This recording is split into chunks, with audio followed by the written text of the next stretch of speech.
إنك أنت العليم الحكيم.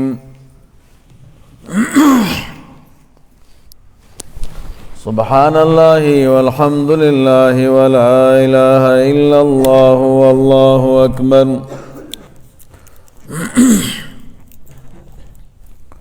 ولا حول ولا قوة إلا بالله العلي العظيم. اللهم صل على سيدنا ومولانا محمد وعلى آل سيدنا ومولانا محمد وبارك وسلم وصل عليه. اللهم صل على محمد وعلى آل محمد كما صليت على إبراهيم وعلى آل إبراهيم إنك حميد مجيد. محترم زمانگ استاسو نننی مسئلہ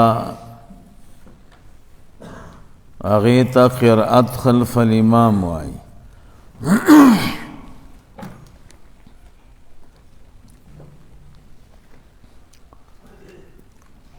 کلچ جمع کیگی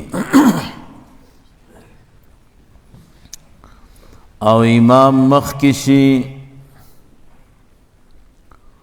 مقتدیان با امام پسی قرأت وائی که نبوائی.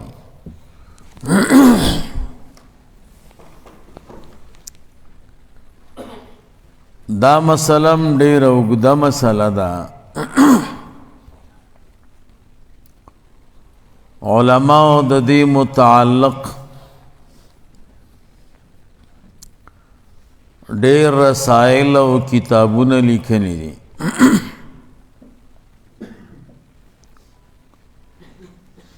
زمونږ استاسو مقصود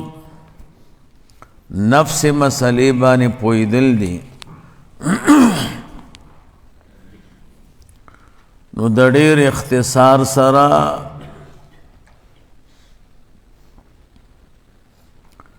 دوو خبرو ته فکر کوئ. اول به درته مسله وکم.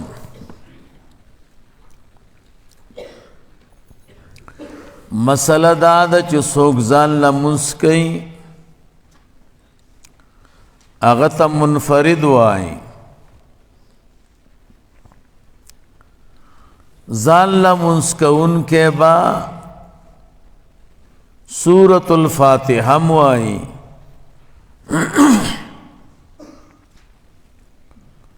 او سورت بم وایي.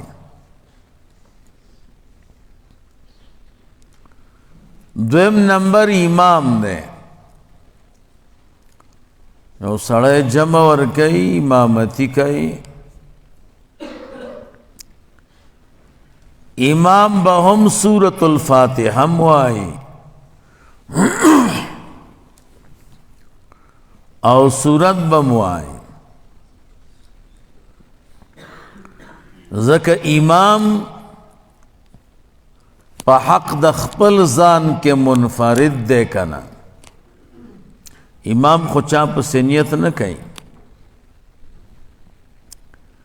دی منفرد دی، ځان لمونځ کوونکی دی په حق د خپل ځان کې. نو چې څوک ځان لمونځ کوي او که امامي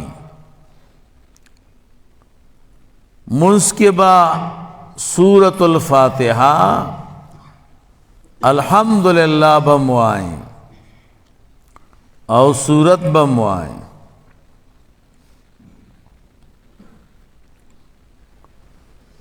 کہ سورة الفاتحه انوے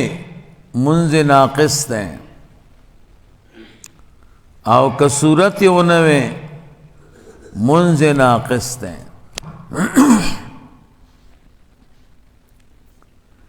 یو دریم نمبر منسکون کے همشتا اغت مقتدی وائی مقتدی دے بن سورت وائی نب سورت الفاتحہ امام پسوائی دبان دوار بندی سورت الفاتحہ بمنوائی الحمدللہ رب العالمین او نب سورت وائی د سورت الفاتحہ پسی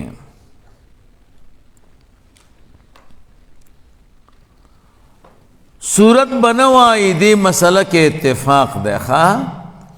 در رسول اللہ مبارک صلی اللہ علیہ وسلم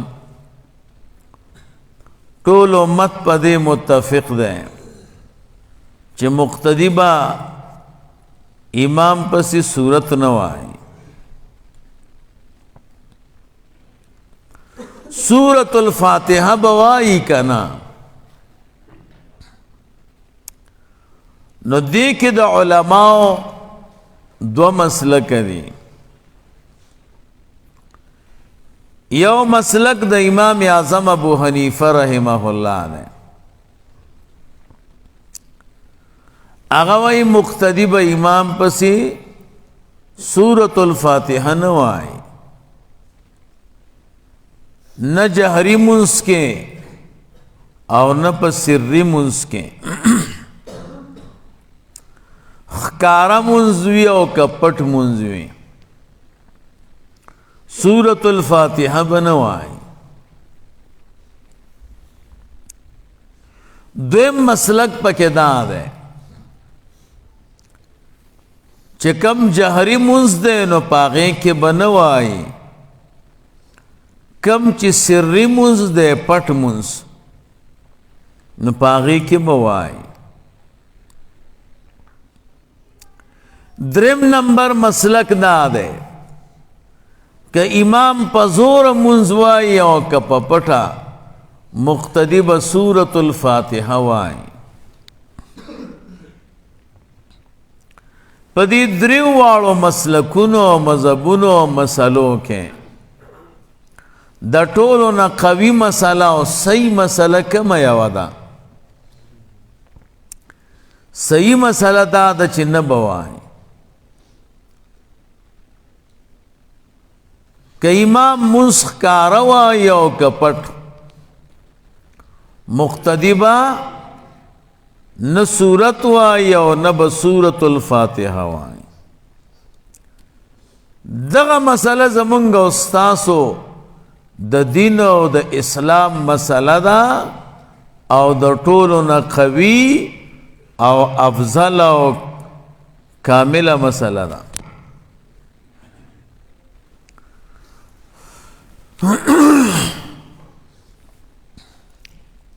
تاسو ما مخکی و نکته ویلې وا اختلاف دا دو قسم دے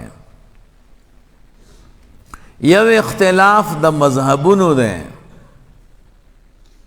اغا الحمدللہ افغانستان کی نشتا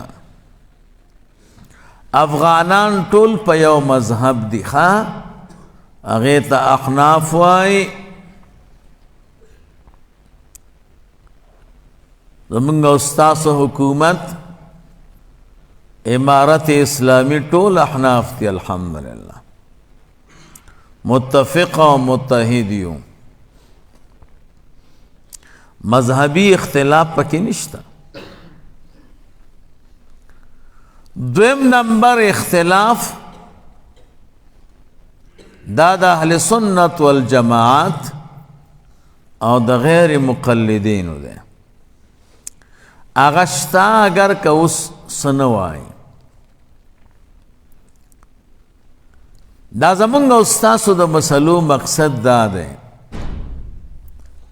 چه منگا الحمدللہ افغانان خاص کر احناف دا یو خلقیو یو ڈلیو زمنګ مقابله کې او مخالفت کې د مذهبونو خلق زمونږ او ستاسو وطنونو کې نشته. څوک چې مونږ او تاسو سره اختلاف ساتي دا غیر مقلدین دي او مسئلې کمزوري دي بلکې غلطی دي.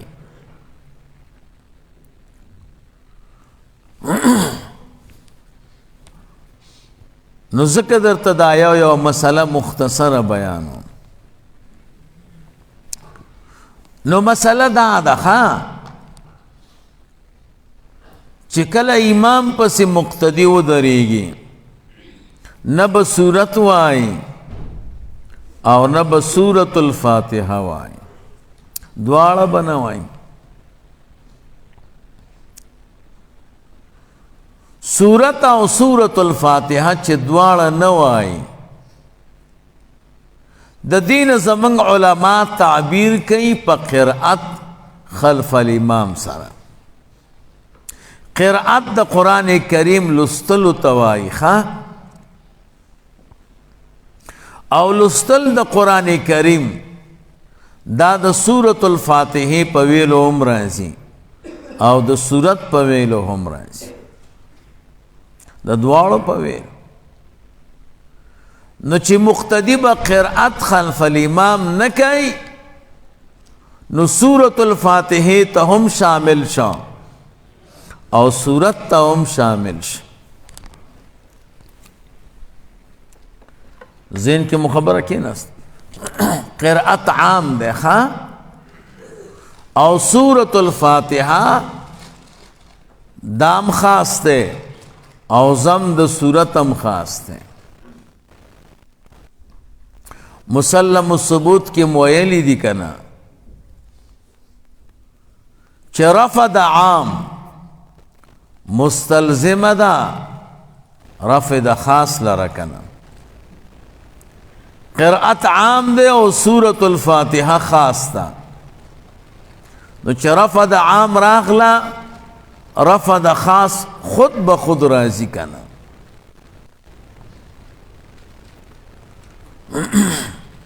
منګ او تاسو ته کله کله یو ملګری وای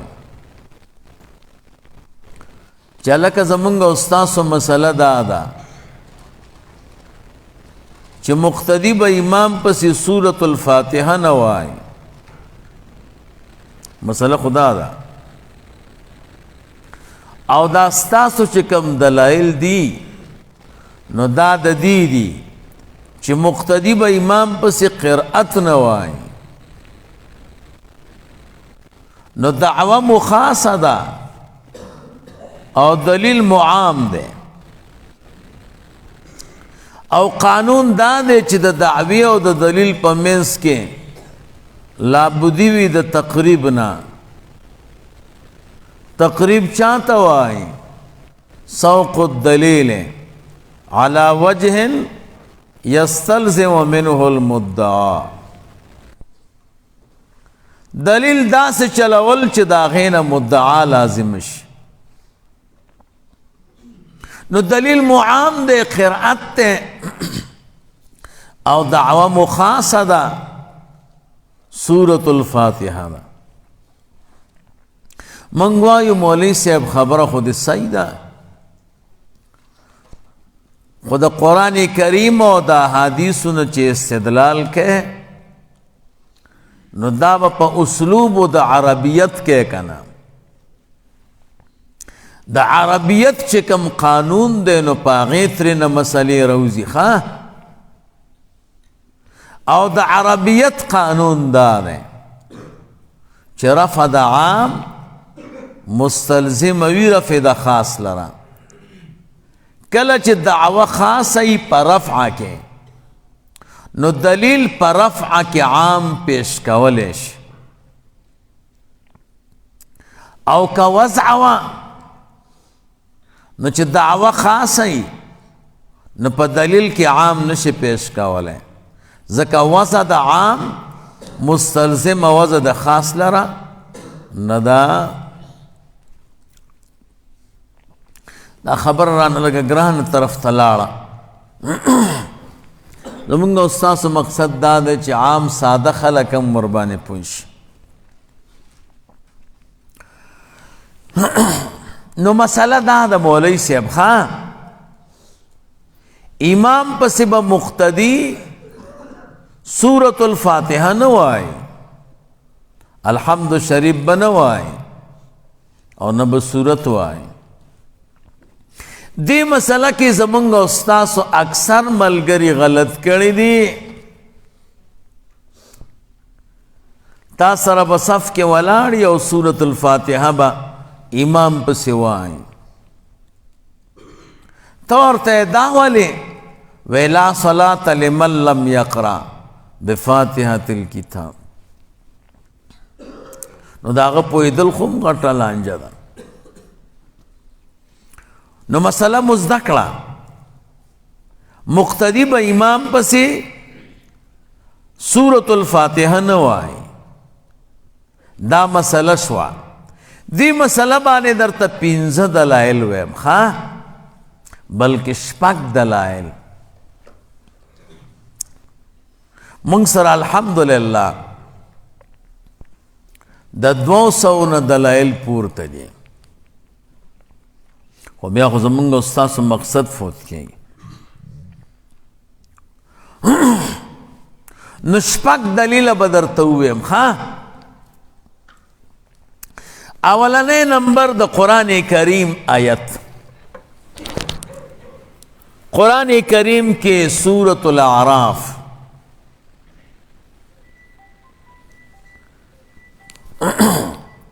اللہ فرمائی وَإِذَا قُرِئَ الْقُرْآنُ فَاسْتَمِعُوا لَهُ وَأَنْصِتُوا. کله چې قرآن کریم لوستل کیږي اللہ فرمائے فاستمعوا له، هغه ته غوږ کېږدئ، وانصتوا او خپلې شونډې بندې کئ. یو انصات ته یو سکوت ته ښه، منځ کې فرق دی. سکوت دې ته وایي چې غوږ دې م ایښی، غوږ دې م ایښی اورم خو شونډې م خوره. او انصات دې ته وایي ښه چې شونډې م نه خوره.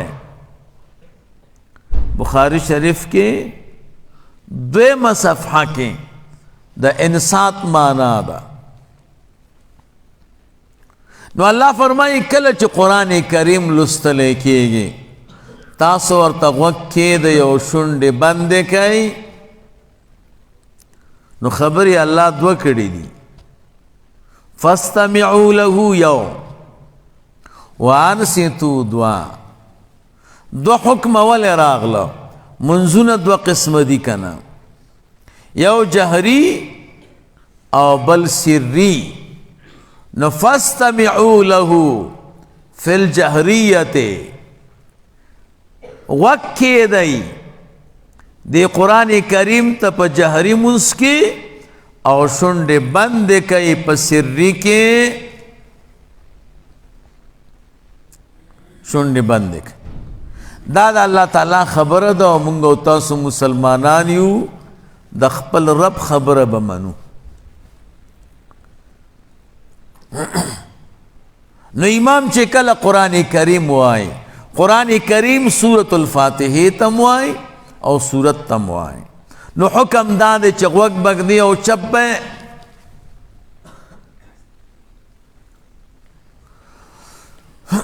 تاسو ته به یو سړی یو خبره کوي، وی د آیت مقصد چې دی هغه مونځ نه دی. دا آیت په مونځ کې نه دی نازل، دا په خطبه کې نازل دی. خطبه متعلق مسئله دا ده چې کله امام خطبه وایي مقتدیان به چپي، د مونځ خبره پکې نشته. مولوی صاحب 2 خبرو ته به فکر کوئ ښه. یوه خبره دا ده چې راځه که نه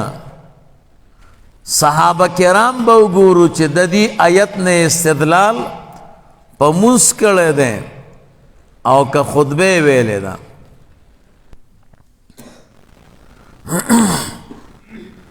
نو امام طبری رحمه الله ابن جریر طبری شپږم جلد 113 صفحه ده د دې آیت لاندې لیکلي دي. قال صلى ابن مسعود عبد الله ابن مسعود رضی الله تعالی عنہ دا د رسول الله مبارک صلی الله علیه وسلم صحابی دے. اغا منذ کو فسمع ناسا یقرؤون مع الامام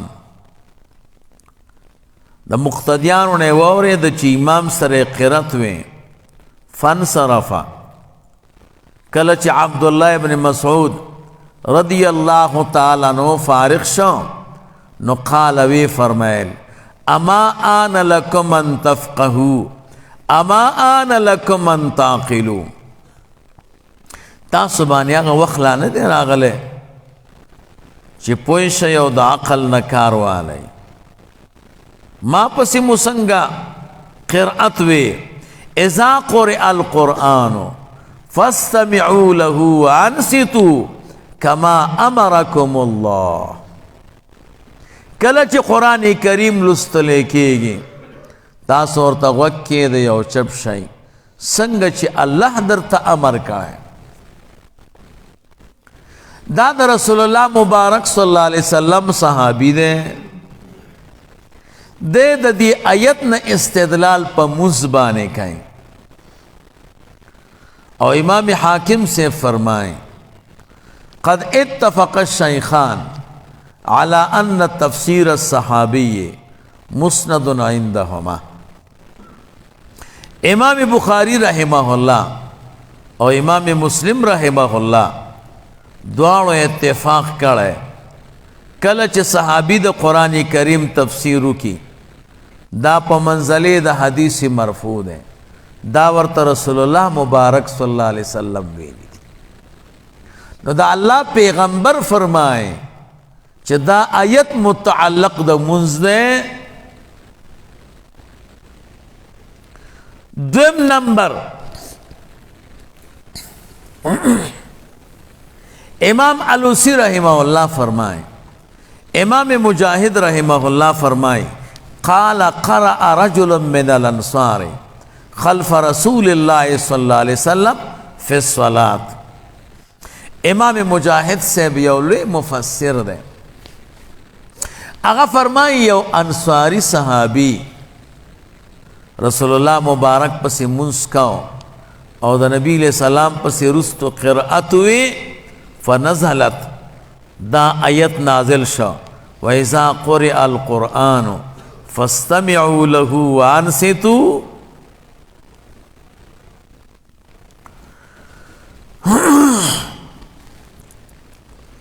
دویم خبرہ امام ابن جریر طبری رحمہ اللہ فرمائیں قال الجمہور نزلت فی الصلاة. جمہور علماء وی دا آیت پا منس کے نازل لیں. امام بغوی رحمہ اللہ فرمائیں والاول اولاها وهو انها فی قراءة فی الصلاة.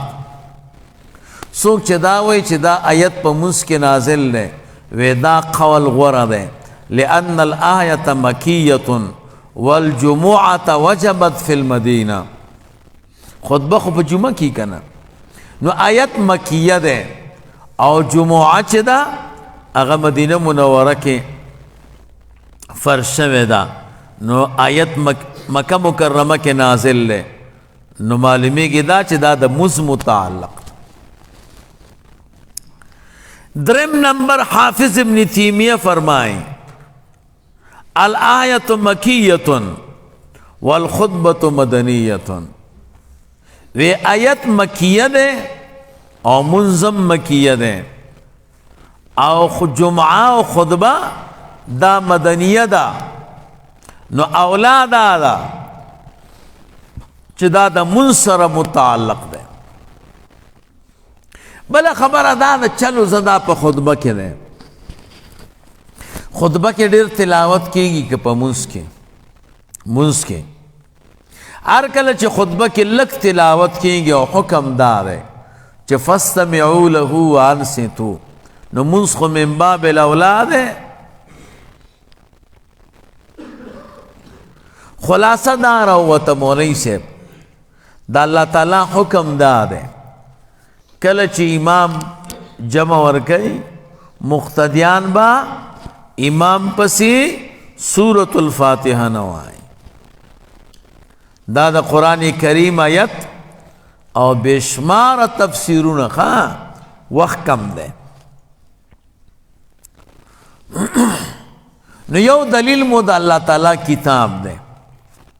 نو والکه چې یو سړی مسلمان ځان ته وایي او بیا مونځ کوي او د خپل رب مخالفت کوي نو دا صحیح کار کوي نه. دویم نمبر دلیل د مسلم شریف روایت ته ښه اول جلد او صفحه یوصل سلور اویا ده. حضرت ابو موسیٰ اشعری رضی اللہ تعالی عنہ فرمائیں ان رسول اللہ صلی اللہ علیہ وسلم خطبنا فبین لنا سنتنا. نبی علیہ السلام منگ تا خطبہ ہوئے او منگ تے سنت و بیانک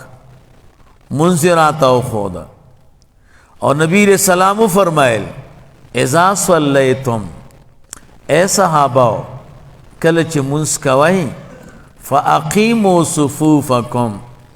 صفون برابر وائی ثم لیؤمکم احدکم بیا یو دل تاسونا امامت کی جمع تدی مخ کشی فاذا کبر فکبروا کلچ امام اللہ اکبر ہوئی تاسم اللہ اکبر وائی واذا قرأ فانصتوا کله چې امام قرأت وای تاسو بیا چپ شئ بیا به قرأت نه وای. واذا قال غیر المغضوب علیهم ولا الضالین فقولوا آمین. کله چې امام غیر المغضوب علیهم ولا الضالین وی نو تاسو آمین وای. یحببکم الله یا یجبکم الله اللہ تعالیٰ بستاسو دعا قبول کی.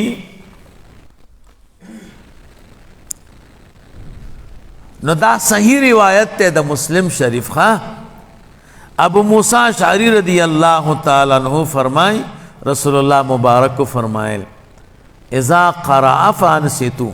کلچ امام قرأت وائی نو تاسو بیا چپ شئی. نو والکا چې رسول الله مبارک صلی الله علیه وسلم درته فرمائے چې امام پس قرأت مو آیا او تزان ته بزرگم وے او وے پا سنت و عملم کوم پا حدیث او بیام امام پس سورة الفاتحہ وائے دا بزرگی دا دا خصین دا.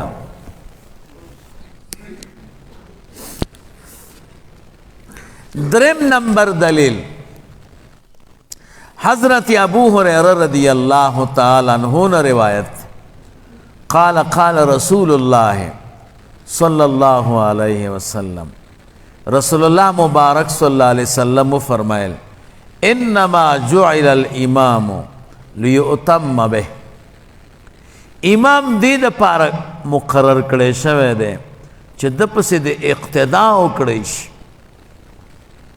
امام پسی با اقتداء کے.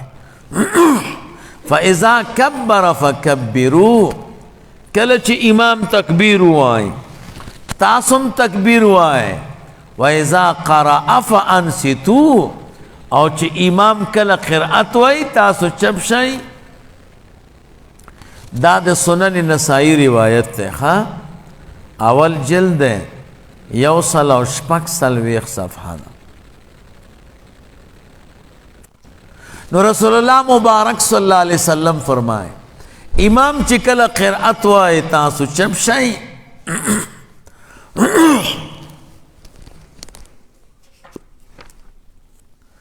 سلورم نمبر دلیل حضرت جابر رضی اللہ تعالی عنہ دا رسول اللہ مبارک صلی اللہ علیہ وسلم صحابی دے فرمائی قال قال رسول اللہ صلی اللہ علیہ وسلم نبی علیہ الصلوۃ والسلام فرمائی من کان له امام د چا د پاره چې امامی فقراءة الامام له قراءة نو د امام قرأت د پاره قرأت ته دا امام چې سورة الفاتحه وایي او که سورت وایي دا د مقتدی شکنه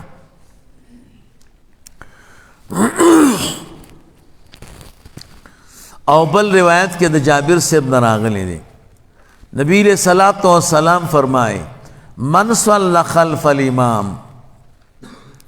چاچی امام پس رست منزکا فإن قراءة الامام له قراءة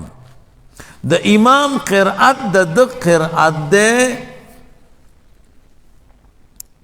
موطا د امام محمد رحمہ اللہ کے اتلسم صفحہ دا او یو جلد دا سلور دلیل شخا پنزم نمبر حضرت عبداللہ ابن عباس رضی اللہ تعالی عنہما روایت تے اغوی رسول اللہ مبارک صلی اللہ علیہ وسلم ما تو فرمائل یکفی کا قراءت الامام تا دا پار دا امام قرأت کافی دے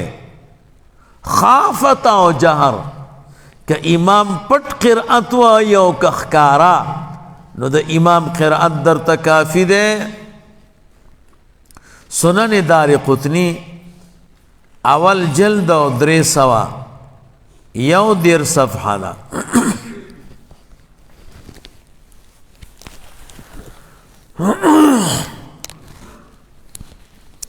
شپگم نمبر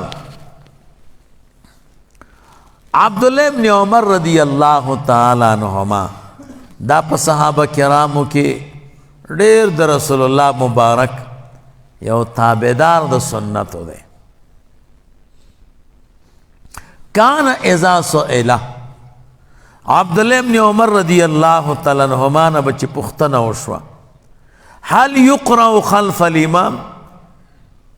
دا امام نرستو قرأت ویلے شی قال اذا صلى احدكم خلف الامام عبداللہ ابن عمر سے صحابی دے مسئلہ بے اور تکولا وی چکل مسک یو لتا سنا رست دا امامنا نفحسبه قراءت الامام دی مقتدیت دا امام قرأت کافی دے وَإِذَا صَلَّ وَحْدَهُ او چی سڑے زان لمسکی فَلْيَقْرَأ نبی آدھی وائی قرأت تکئی قال راوی وائی وَكَانَ عبداللہ ابن عمر لا يقرأ خلف الامام عبداللہ ابن عمر رضی اللہ تعالیٰ عنہما با دا امام نرست قرأت نوے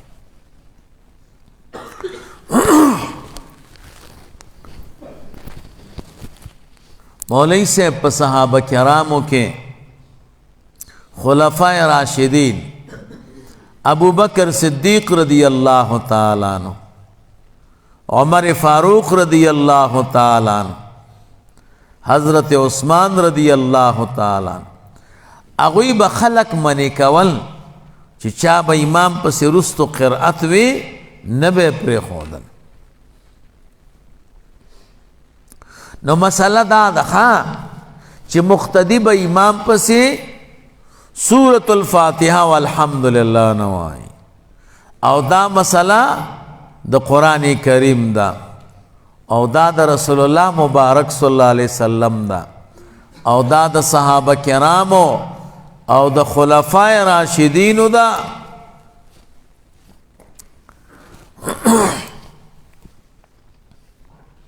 یو نکتہ بدر توئے ما ذہن کے ساتھی خواہ دا طولو ناولنے منز دا رسول اللہ مبارک صلی اللہ علیہ وسلم کمزے کی کڑے سنگ بے ہوئے بیت المقدس کے کلچ نبی علیہ الصلوۃ والسلام د معراج پشپبانے سار کے بیت المقدس تراغے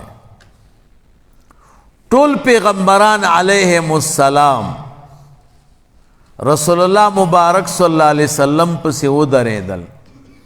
او نبی علیہ السلام جمع ورکړه او یو پیغمبر هم سورة الفاتحه نه ده ویلې نو که بغیر د سورة الفاتحه نه مونځ نه کېده نو دا دومره لکونو انبیاء او پیغمبرانو خو مونځ بیا ونشه کنه نو د ټولو نه اولنی مونځ او جمع پاغې کې مقتدیانو سورة الفاتحه نه ده ویلې ټولو کې آخرنی مونځ رسول اللہ مبارک صلی اللہ علیہ وسلم مریضو خواہ صحابہ تو اجازہ ورکڑوی جمع ورکائیں اگدہ واقعہ دا نو ابو بکر صدیق رضی اللہ تعالی عنہ جمع تمخکشا رسول اللہ مبارک صلی اللہ علیہ وسلم بدن مبارک کے لگا د مریضی اسانتیا راغلا نو د حجری مبارک نه روتو ابو بکر صدیق رضی اللہ تعالی عنہ سورت شروع کړو او سورة الفاتحه ویلې و په امامت کې کله چې رسول الله مبارک صلی الله علیه وسلم روته صحابه غاړه تازه کړي نو بکر صدیق رضی اللہ تعالی عنہ راورست کېدو نبی علیہ الصلوۃ والسلام ورته اشاره وکړه چې په خپل ځای ودرېږه هغه ونه درېده راورست شو ادب یې وکړه رسول الله مبارک صلی الله علیه وسلم مخکې شو کم زی پوری چی منز ابو بکر صدیق رضی اللہ تعالیٰ عنہ ویلو دا غیزین رسول اللہ مبارک منز شروع کا نبی علیہ السلام خود سورة الفاتحہ نو ویلی کہ بغیر سورة الفاتحہ منز نکیدو نو دا رسول اللہ مبارک اخیرنے منزم بیاونش ذکر سورت نے شروع کلکن نہ پا اسلام کے در ټولو نا اولنے منز مقتدیانو بھی سورة الفاتحه کڑے او آخرنے منز در رسول اللہ مبارک صلی اللہ علیہ وسلم سورة الفاتحه نو ویلے او مخکشان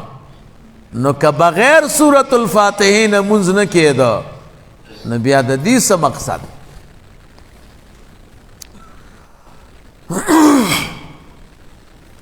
ذہن کی مخبرہ کی نست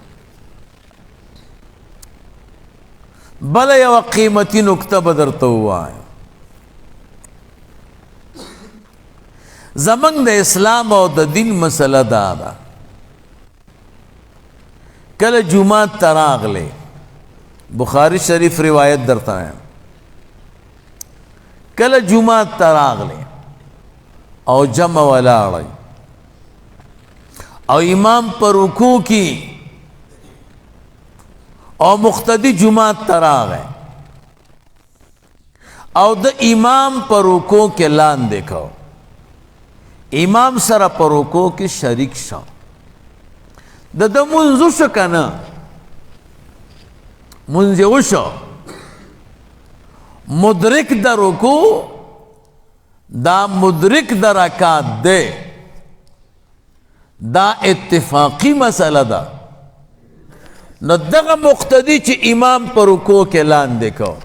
نو دخو سورة الفاتحہ نو دا ویلے کہ دا مقتدی منز بغیر دا سورة الفاتحہ نکی گی نو مدرک دا رکوع مدرک دا رکات سنگ شو بیا خوی منزو نشو ذهن کې مو خبره کېناسته.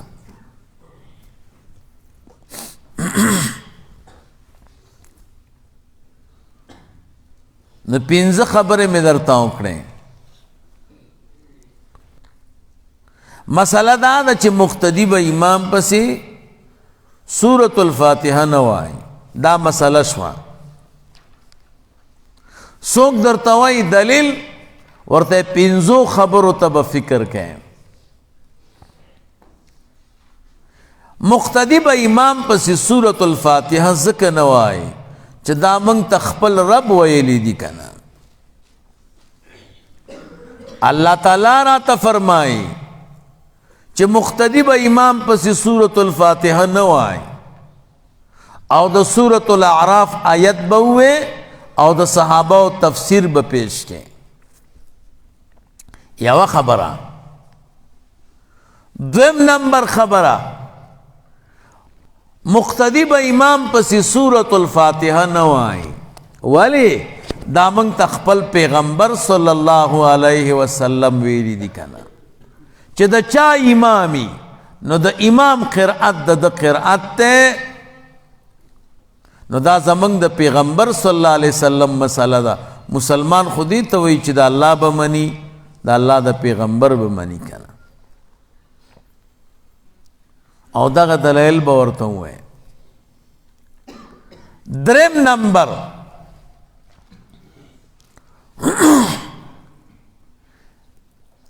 مقتدی به امام پسې سورة الفاتحه نه وایي ځکه د اسلام او د دین اولنی مونځ او اخرنی مونځ هغې کې مقتدی سورة الفاتحه نه ده ویلې.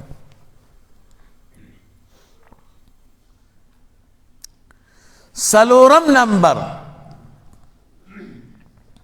هغه دا چې صحابه کرام خلفای راشدین د اسلام او د دین محبان چې سرونه په قربانول، دا غوی مسله دا ده. د ابوبکر صدیق رضی الله تعالی عنہ، عمر فاروق رضی الله تعالی عنہ، عثمان رضی الله تعالی عنہ، زید بن ثابت رضی الله تعالی عنہ، عبداللہ ابن عمر رضی اللہ تعالی عنہ، جابر ابن عبداللہ رضی اللہ تعالی عنہ، لویو صحابو د دی مسئلہ دا دا چې مقتدی به امام پسې سورة الفاتحه نه وایي. او قرآن کریم کې راغلی دی فَإِنْ آمَنُوا بِمِثْلِ مَا آمَنْتُمْ بِهِ. کدی خلق داسې مومنان شو څنګه چې صحابه کرام دا غوی غوندې ایمان او هغسې عبادتونه کول، فقد اهتدوا. نو مونځ به کوې خو د صحابهو نه خلاف نه. نو کبار صحابه کرامو مسله دا ده چې مقتدی به امام پسې سورة الفاتحه نه وایي. پنځم نمبر اتفاقی مسئلہ دا دا چې څوک امام پر رکوع کې لاندې کی دے مدرک درکات دے درکات لاندې کو او حالان کې سورة الفاتحه نه دا ویلې. که سورة الفاتحه په مقتدی ضروری وے نو مدرک در رکوع به مدرک درکات نه وے. چا چې امام رکوع کې لاندې کاو هغه ته به د نه وي چې رکات دې لاندې کوم. ذهن کې مو خبره کېناسته. دا پنځه مې درته لنډې خبرې وکړې. دا اوله خبر وخه. دویم نمبر خبره، څوک چې مولوي صاحب درته وایي چې سورة الفاتحه به وایي، دا غوی درې دلایل دي. ښه، درې دلایل. دوا صحیح روایات دي او دا دریم روایات چې څومره دي دریم قسم دا په اتفاق د علماو ضعیف دي او د دې ضعف را سره دوی منلی دی د دې ضعف را سره دوی منلی دی ته ورشه څوک ولېږه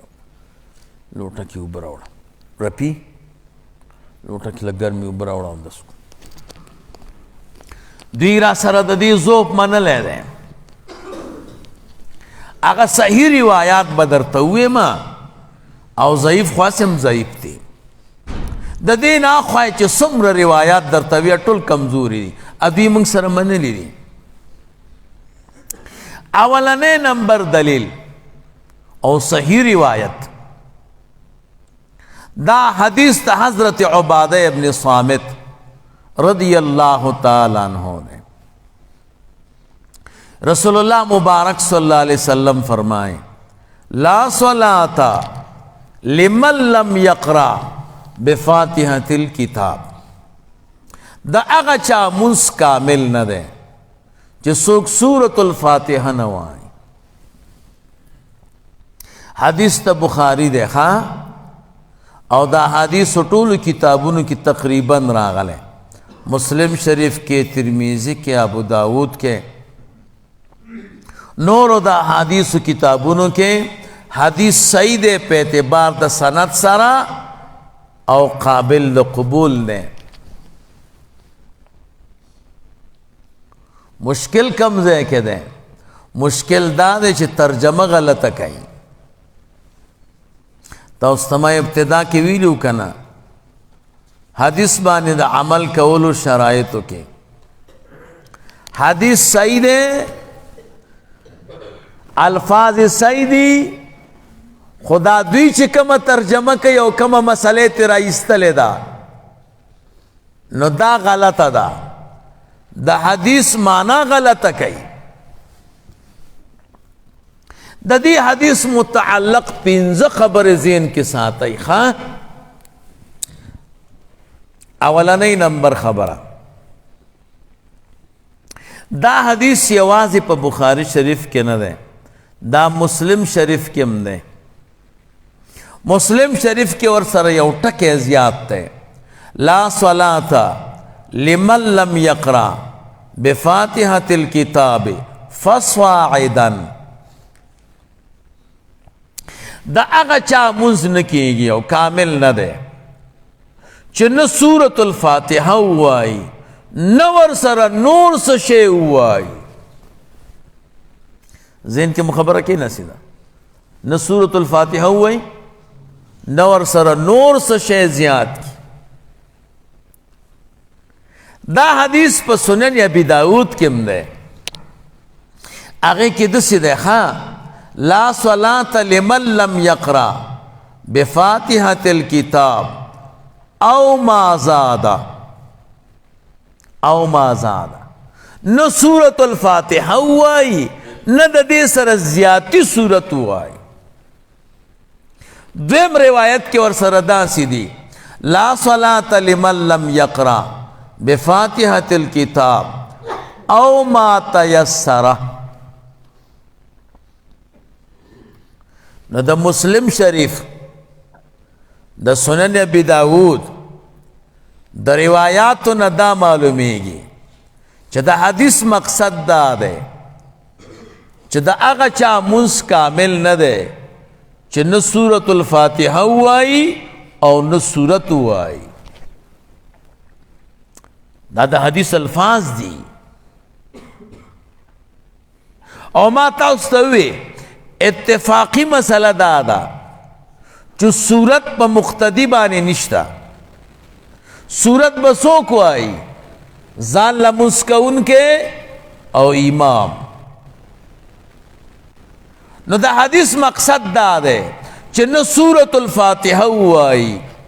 او نه سورت وایي نو سورة الفاتحه او سورت وینا په امام او په منفرد ده پته ولګېدله چې د حدیث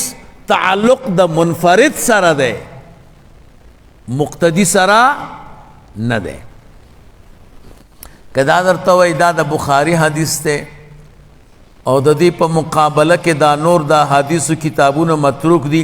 جواب مې درته کړی او که یادېږي درته دا حدیث چې موږ پې عمل کوو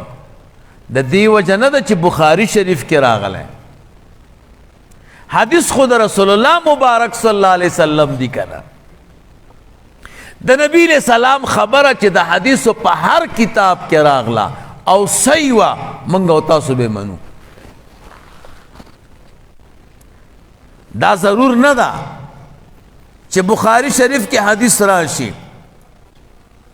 نو موږ او تاسو به پې عمل کوو او که نورو احادیثو کتابونو کې راشي نو بیا به پې عمل نه کوو داسې نه ده امام بخاری رحمه الله په خپله وایي ما دا د بخاری شریف احادیث تقریبا 4.5 جوړېږي دا مې د 3 لاکو صحیح احادیثو نه انتخاب کړی 100 لاکو نه هغه 3 لاکو نورو تم صحیح روایات وایي او دی باندې مې د فتح القدیر حواله درکړې وه که درته یادي نو اولنۍ خبره دا ده چې دا حدیث بخاری شریف کې هم دی مسلم شریف کې هم شته فصاعدن ټکی دی ورسره ابو داود کې 2 قیدونه نور دي او ما تیسر او ما زاد جزء القرأت د امام بخاری کې آلته داسې راغلی دي او ما زاد من السوره آلته سورت تصریح ده پکې امام بخاری رحمه الله حدیث مختصر ذکر کړی دې سره نور الفاظ هم شته هغه الفاظو نه معلومیږي چې د حدیث مقصد مقتدی نه دی بلکې امام او منفرد دی نو حدیث په مصداق کې غلط شو که نه یوه خبره شو 2 نمبر خبره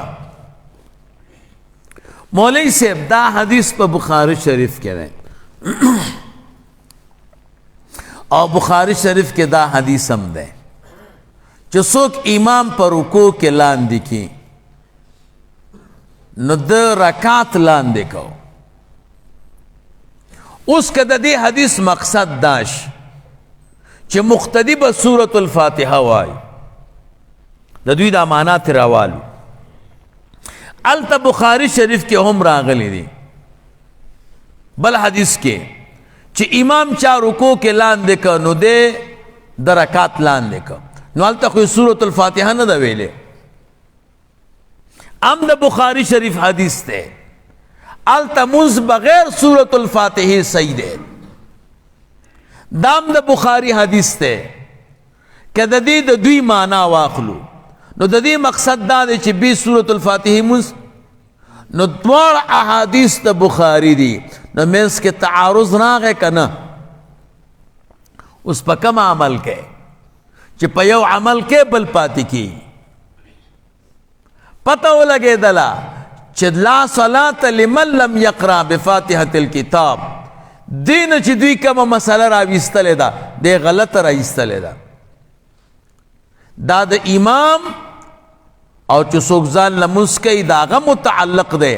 او هغه بل روایت د مقتدی متعلق دی نو تعارض ختم شو که نه لا صلاة لمن لم یقرأ بفاتحة الکتاب د دې تعلق به د منفرد سره د امام سره کې او مدرک د رکوع مدرک د رکعت دی د هغې تعلق به د مقتدي سره کې نو حل شه که نه که د دوی مسله ترې راواخلو نو د بخاري شریف دواړو احادیثو په منځ کې بیا خو تعارض راغی څو خبرې شو 2 3 نمبر خبره هغه دا د مولوي صاحب چې لا صلاة لمن لم یقرأ بفاتحة الکتاب راځئ چې محدثینو نه پوښتنه وکړو که نه نو د رسول الله مبارک صلی الله علیه وسلم صحابی دی حضرت جابر رضی اللہ تعالی ترمیزی شریف روایت تے او صحیح روایت در رسول اللہ مبارک صحابی فرمائے لا صلاة لمن لم یقرأ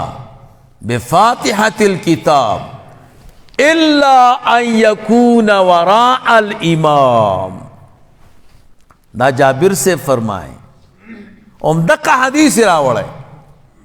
جابر سے فرمائی لا صلاة لمن لم یقرأ بفاتحة الكتاب الا ان یکون وراء الامام.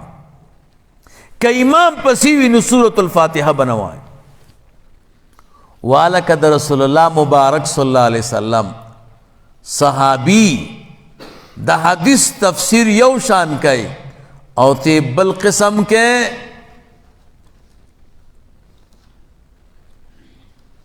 بل دا حدیث پا سنن ترمیزی کی راغل ہے. دا حدیث نا پس دا امام احمد رحمہ اللہ نا پختن شوے لے محدث تے او دا مذہب امام دے. امام احمد ابن محمد ابن حنبل رحمہ اللہ نا پختن وشوا لا صلاة لمن لم یقرأ بفاتحة الكتاب. دا دا چا متعلق دیں؟ امام سے ورت فرمائے اذا کان یصلی وحدہ چکل سڑے زان لموز کئی نو لا صلاة لمن لم یقرأ بفاتحة الكتاب بانے بعمل کی. دا حدیث سنن ابی داود کم دے. اول تا دا دی حدیث راوی سفیان ابن عیینہ دے چاچے حدیث نقل کرے سفیان سے. دا حدیث دا نقل نباد سفیان سے ابن پختن شوے دا چہ دا حدیث دا چا متعلق دے اغور تو فرمیل حاضا اذا کان یصلی وحدہ دا دا اغا چا متعلق دے چہ سوگزان لمنس کئی. والکا لا صلاة لمن لم یقرأ بفاتحة الكتاب صحابی وی تعلق دا زان لمنس کا ان کی سر دے. امام احمد سے بوئی زان لا سفیان سے بوئی زان لا توے عام دے تا اس تمامخ کم ویلو کچا منتدوویں چہ دا دی حدیث تعلق دا مقتدی سر دے او دا یو محدث قول پیش کنو بیادی ہوئی. سو خبرشویں سلورم نمبر خبرہ علامہ ابن قیم سے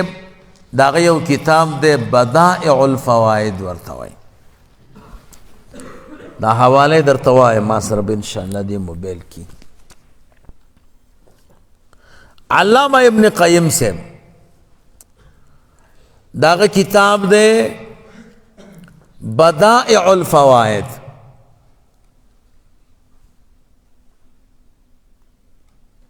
دویم جلد ہے خواہ صفحہ دا پاکی شپگاویا دیکھے وہی فصل ومما يتعلق بهذا قولهم قرأت الكتاب واللوح ونحوهما مما يتعدى بنفسه وأما قرأت بأم القرآن وقرأت بسورة كذا كقوله صلى الله عليه وسلم لا صلاة لمن لم يقرأ بفاتحة الكتاب ففيه نكتة بديعة قل من يتفتن لها وهي أن الفعل إذا عدي بنفسه فقلت قرأت سورة كذا اقتضى اقتصارك عليها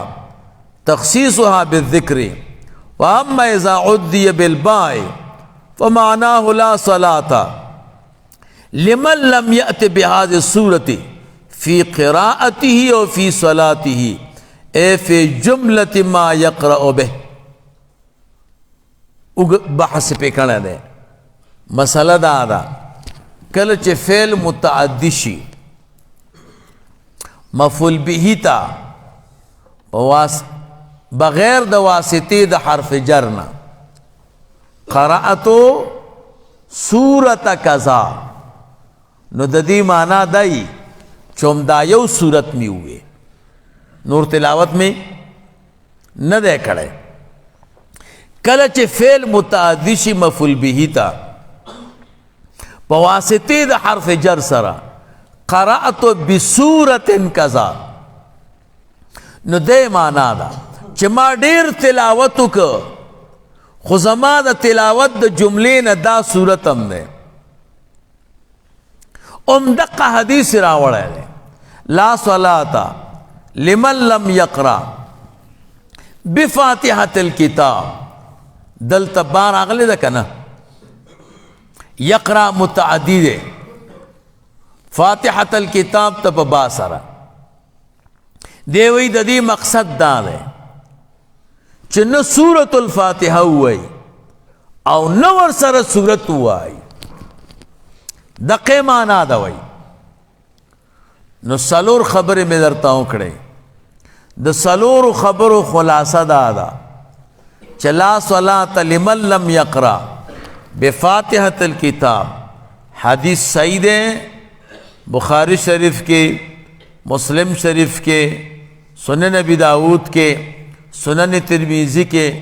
دا حدیث کتابونو کې راغله حدیث بالکل صحیح ده خو زمونږ استاد ملګری ترجمه کې غلط شوی دی او په مصداق کې غلط شوی دی د دې ترجمه دا نه ده چې خالص سورة الفاتحه ونوای نه ترجمه دا ده چې نه سورة الفاتحه وای نه ور سره بل سورت وای د دې تعلق مقتدی سره او امام سره او منفرد سره درې واړو سره نه ده بلکې صرف د امام او د منفرد سره ده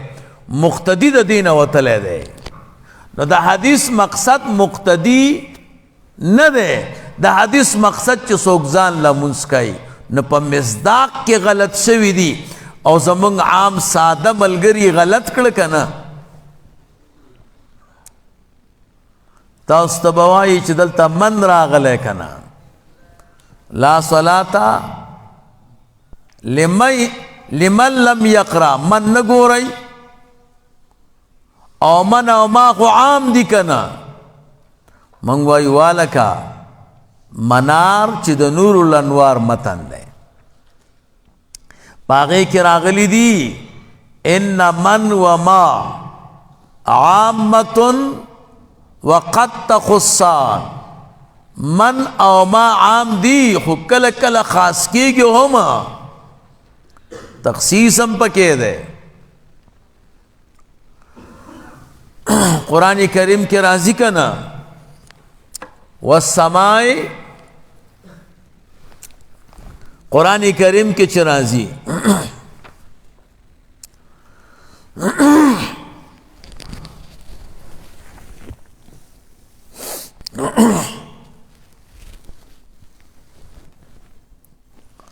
أأمنتم من في السماء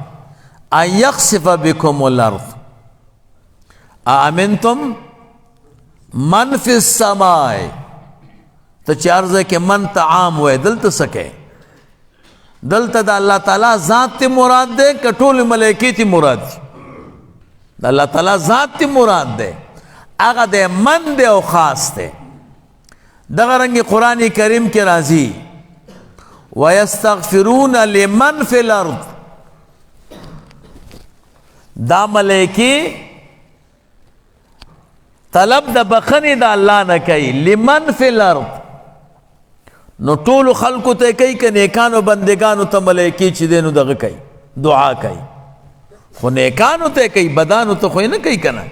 هغه د من د او تخصیص ته پکې ها رسول الله مبارک صلی الله علیه وسلم فرمایي انما هلك من كان قبلكم انما هلك من كان قبلكم اغه څوک هلاک شوی دي چې تاسو نه مخکې نو ټول هلاک او کو عصات هلاک او نافرمانه هلاک او کنه اغه د من د په عموم نه ده پروت دا سه په زرګونو امثال دي ارزه کې من د عموم د پاره نه ښه کلمه لم یقرا کے من د عموم د پارا وے نو جابر سے بدا تفسیر نہ کہوں الا یکون وراء الامام کمن د عموم د پارا وے امام احمد سے بدا بیان نہ کہو کمن د عموم د پارا وے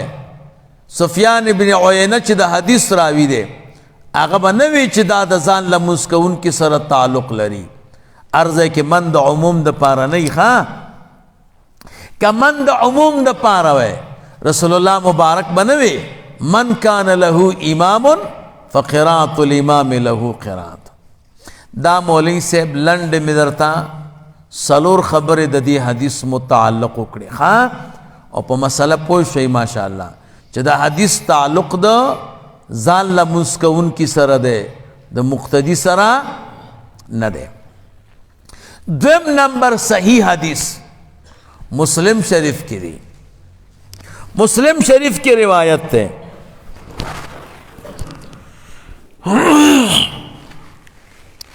مسلم شریف کے راغلے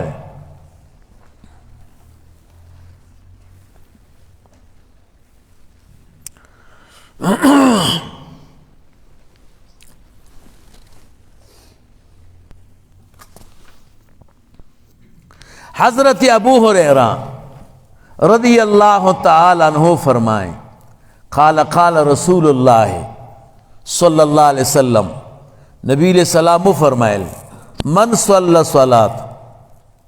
چاچے منزکو لم یقرا فیہا بأم القرآن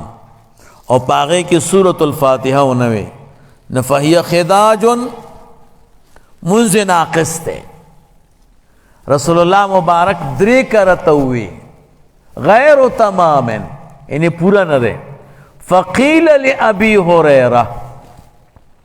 حضرت ابو ہریرہ رضی اللہ تعالیٰ عنہ تویل ابو ہریرہ سے چی حدیث ہوئے نو شاگرد ورته ہوئے چی قربان انا نکون وراء الامام من کل کل امام پسی رست ولاڑیو نبیم وایو قال اقرأها فی نفسک ابو ہریرہ سے برتو فرمائلا زڑکے وایا ویلے اگورا دا مسلم شریف روایت تے مانا دا چی پپٹا وایا پخکارم وایا منگوائی مولی سے ابو ہریرہ سے اغا شخصیت تے چی رسول اللہ مبارک صلی اللہ علیہ وسلم ورتا دا حافظی دعا کرے دا اغنا خبر نہیں رہی گی کدا استا مانا والو چھ اقرأها فی نفس کدا مانا دا چھ پٹے وایا نو ابو ہریرہ سے چاگا حدیث ویلے دے چھ رسول اللہ مبارک فرمائیں اذا قرأ فانستو کلچ امام قرأت وائے تاسو چپ شئی من کان له امام فقراءة الامام له قراءة نو ولدن اغا حدیث ہیر شو دا فتوہ خود اغا حدیث خلاف دا چی رسول اللہ مبارک صلی اللہ علیہ وسلم فرمائے دا امام قرأت دا مقتدی قرأت تے امام چی قرأت وائے تاسو شنڈ بند کئی نو دلتا سنگ ورتوائی اقرأها فی نفسکا نو ابو ہریرہ صاحب دا حدیث خلاف فتوہ ورکائی مولوی صاحب دا حدیث ترجمہ مغلطہ اکڑا فی نفس کا دا مانا ندا چی پٹے وایا فی نفس کا علماء دری مانے کئی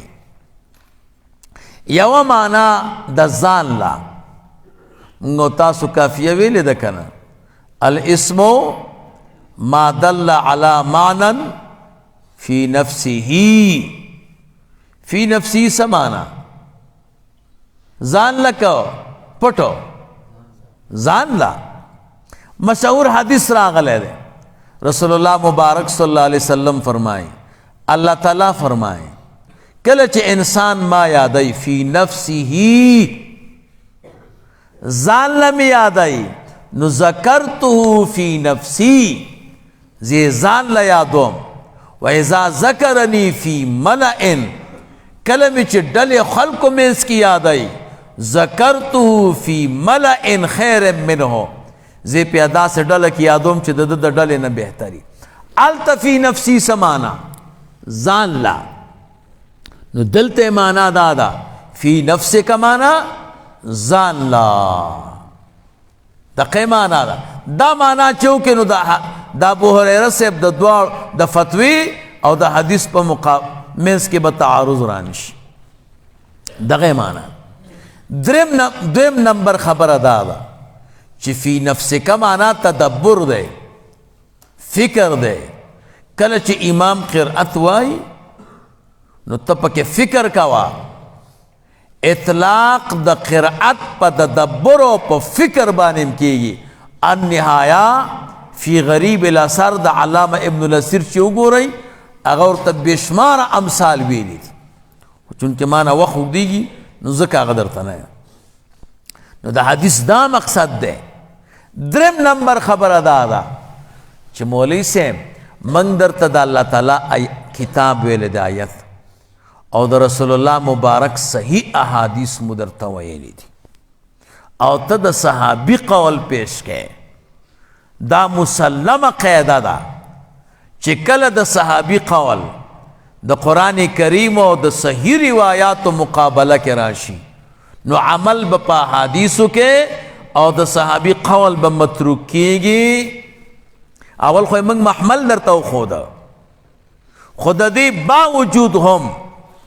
د رسول الله مبارک خبره او د صحابي خبرو په منځ کې څومره فرق، نو د الله د پیغمبر صلی الله علیه وسلم خبره به مني. نو خلاصه راووته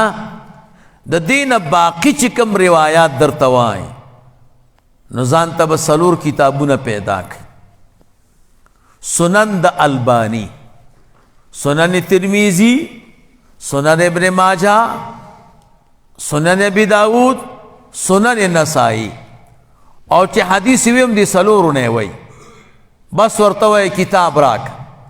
هغه هر حدیث ته لیکلی دی ضعیف، د دې ضعف را سره دوی منلی دی. نو لہذا مسله دا ده د قرآن کریم د احادیثو د صحابه د علماء چې مقتدی به امام پسې سورة الفاتحه نه وایي. څوک چې استدلال کوي د حدیث نه، دو روایات پکې صحیح دي، د هغې مې درته جواب وکړ. باقی روایات چې دي هغه ضعیف دي او د دې دوو روایاتو معنا او ترجمه خلکو ته غلطه کوي. نو مکتبیان، لیسے والا، پونتون والا، تجاران، دکانداران دا ور باندې غلطی او ورته وایي چې امام پسې سورة الفاتحه ووایي. نو غلط نه شي. ښه اللهم صل علی سیدنا. زه لږ اودس تازه کوم راځم. ښه